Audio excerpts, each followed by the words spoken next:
The curse of small thinking I see all the time, and I've experienced for myself, is everyone's fighting for a 100K starter home. And in my area, you can still do that. Or they're a flip or a single family rental. And that's the 2X space. There's nothing wrong with that. I take those deals as they come. I'm not beating anybody up for it, but it's crowded and it's noisy. And when I aimed for 2X, I kept my bad habits because they still mostly worked. But in 10X, these habits break immediately. So trying to manage 2 rentals by myself, it was annoying. But managing 20 myself would be impossible without any help at all. You can still do that. You can still put effort into it. You can still probably manage 40 by yourself or 50. But when you force, a 10X will force you to build systems, which I think are awesome. And that mental fatigue goes away because now you have systems to rely on to go back to. This is where you go from being a hobby landlord, as a friend of mine calls it, to being a business owner. So systems are what help things run, make decisions easy to execute on. So let's talk about real quick, letting go of the 80%. I've learned that to let go in the 10X, you have to let go of more things and say no to more things. And I had to kill off the good opportunities to make room for the great ones early on. I would ask, how do I fix this? Or now I ask, who is the best person to handle this? So that challenged me in my business. And it shifted everything.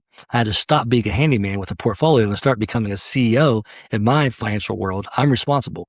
I had become a CEO of my financial life with an asset class to manage. So when you're eliminating, the 80% elimination is the hidden weight I was carrying around. So I relate a lot to the story of 10X is easier than 2X and what it talks about, because I was working nonstop, answering emails, chasing deals, trying to improve everything. But growth was still slow. When I stepped back, I realized most of what I was doing actually didn't drive results. A small percentage of my work was creating almost all of my progress, optimizing everything I could. I cut out roughly 80% of what I was doing, and I hyper-focused, and I looked at those draining opportunities, and I dropped those projects that didn't move the needle.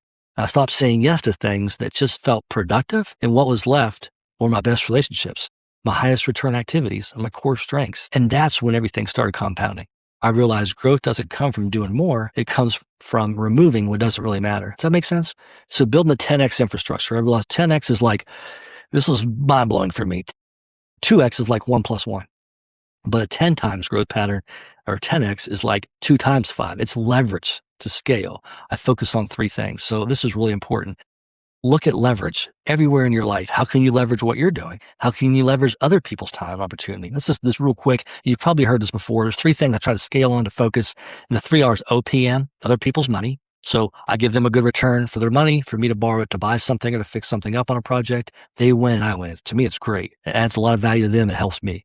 Other people's time. What skill or knowledge set do I not have from somebody that I could leverage, either pay them for or trade or utilize and give value in return?